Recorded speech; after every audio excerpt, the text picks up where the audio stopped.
In the fading light of dusk, silhouetted against the backdrop of an ancient metropolis, Alex stumbled upon a dusty, worn-down bookshop. A history buff, he was intrigued by the archaic signboard which simply read, "Grimoires and Tomes."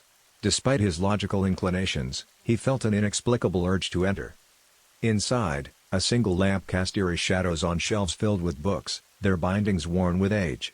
As he scanned the aisles, one particular grimoire caught his attention. Its cover was made of black leather, and an intricate golden design adorned its front. The moment he touched it, a rush of emotions overwhelmed him: fear, exhilaration, nostalgia, and more. Alex felt as if time itself was bending around him. The atmosphere in the shop seemed to change, the air grew cold and thick. Whispers floated around him, echoing tales of old, legends of worlds long forgotten, and tales of magic and might. Unable to resist the pull, he opened the grimoire. Instantly, a whirlwind of energy surrounded him. The floor gave way beneath, and the world around him morphed. The musty smell of the bookshop was replaced by the scent of fresh grass and blooming flowers. The darkness of the shop was replaced by the radiant light of two suns in the sky. Suddenly, Alex wasn't in the bookshop anymore. He was standing in the middle of a sprawling meadow, with a vast, vibrant forest in the distance and snow-capped mountains far beyond. While he was still processing his surroundings, a realization hit him: he wasn't holding the grimoire. He had become the grimoire. Alex tried to move, but found he had no limbs, no physical form. Instead, he could sense everything around him. He felt the sway of the trees, the rush of the wind, the heartbeat of every creature in the vicinity. The world around him was alive, and he was connected to it in a way he had never imagined. The forest seemed to beckon him, and he felt himself drawn towards it. As he approached, he realized he could perceive the very essence of life. He could understand the language of the trees, feel the dreams of the animals, and tap into the memories of the very earth beneath. In this new form, Alex discovered he possessed knowledge, vast and deep, about the world he now inhabited. He realized that this realm was called Lumeria, a land of magic and mystery, where various races and creatures coexisted. Magic was the very fabric of Lumeria, and as a grimoire, Alex was now an embodiment of that magic. His presence didn't go unnoticed for long. A group of curious elven scholars, sensing an anomaly, approached the spot where Alex had arrived. They recognized the energy emanating from him and understood that he was no ordinary grimoire. With reverence, they communicated with him, not through words, but through pure emotion and intention. Through these interactions, Alex learned of his new purpose. Grimoires in Lumeria weren't just books, they were repositories of knowledge and power, sought after by mages and scholars. But a living grimoire, like Alex, was a legend, a myth that few believed in. He was an artifact of immense power, capable of shaping the very destiny of Lumeria. While the elven scholars were keen on learning from him, there were others with less noble intentions. Dark mages, power-hungry rulers, and malevolent beings would stop at nothing to harness the power Alex held. The tranquil meadow soon became a battleground, with forces of light rallying to protect the living grimoire, while those from the shadows sought to claim him. Amidst this chaos, Alex felt a longing, a pull towards a particular direction. Deep within him, he sensed a connection, a tether that anchored him to something, or someone. Determined to understand this connection, he reached out, allowing his consciousness to flow through the vast expanse of Lumeria.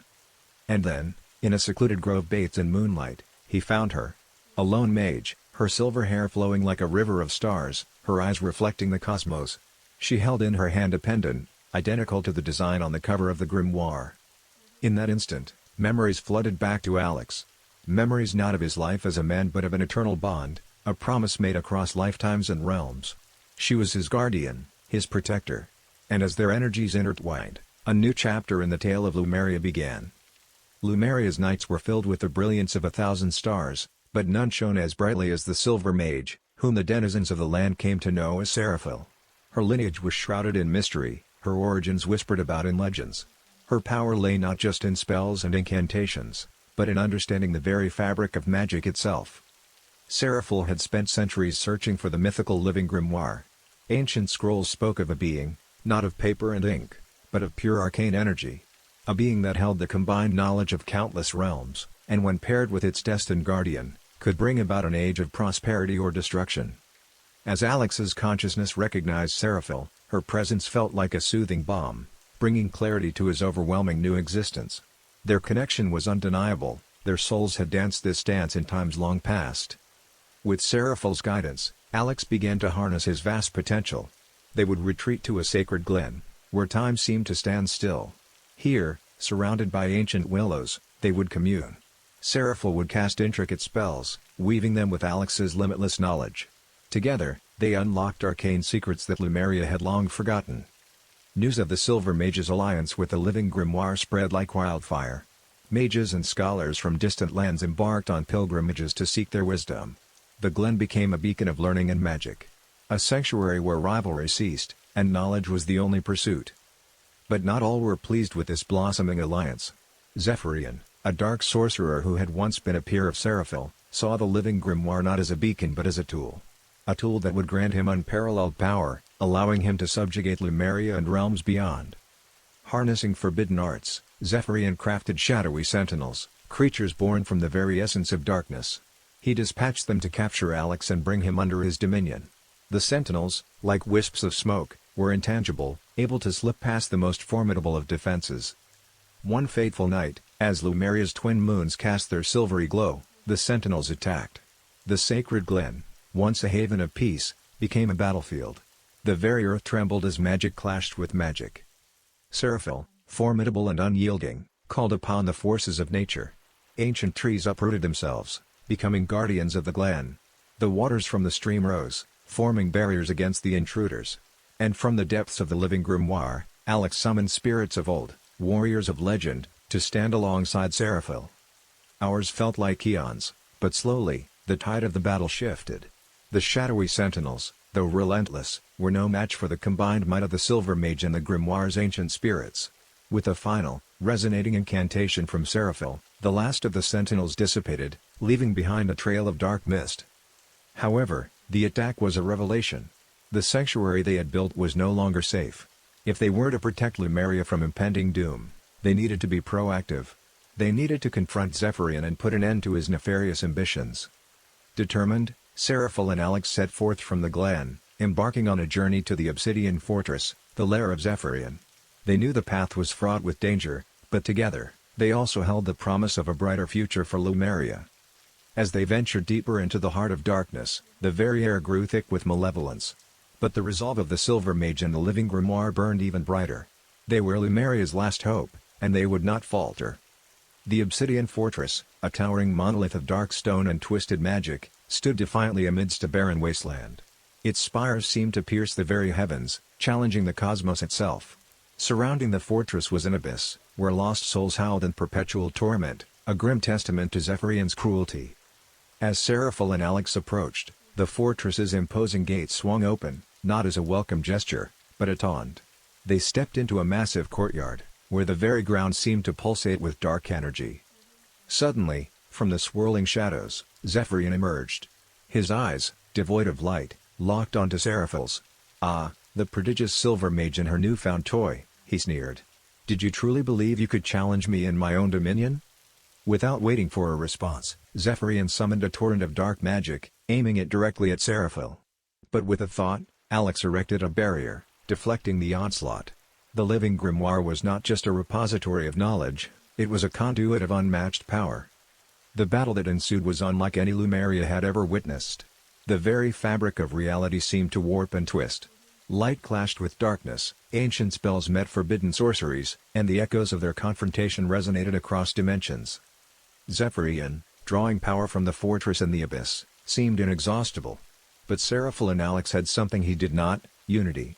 Their bond, forged over lifetimes, transcended realms. Each time Seraphel channeled a spell, Alex amplified it, creating symphonies of magic that pushed Zephyrian back. But the dark sorcerer was cunning.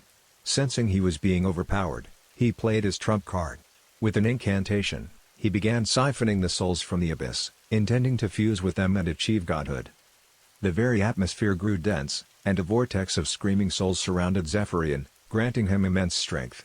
Seraphel, even with her immense power, struggled to hold her ground. Sensing her distress, Alex made a choice. He began to unravel the very essence of the Living Grimoire, releasing millennia of knowledge and magic in a radiant burst. The power was so immense that it temporarily blinded Zephyrian, breaking his connection with the souls.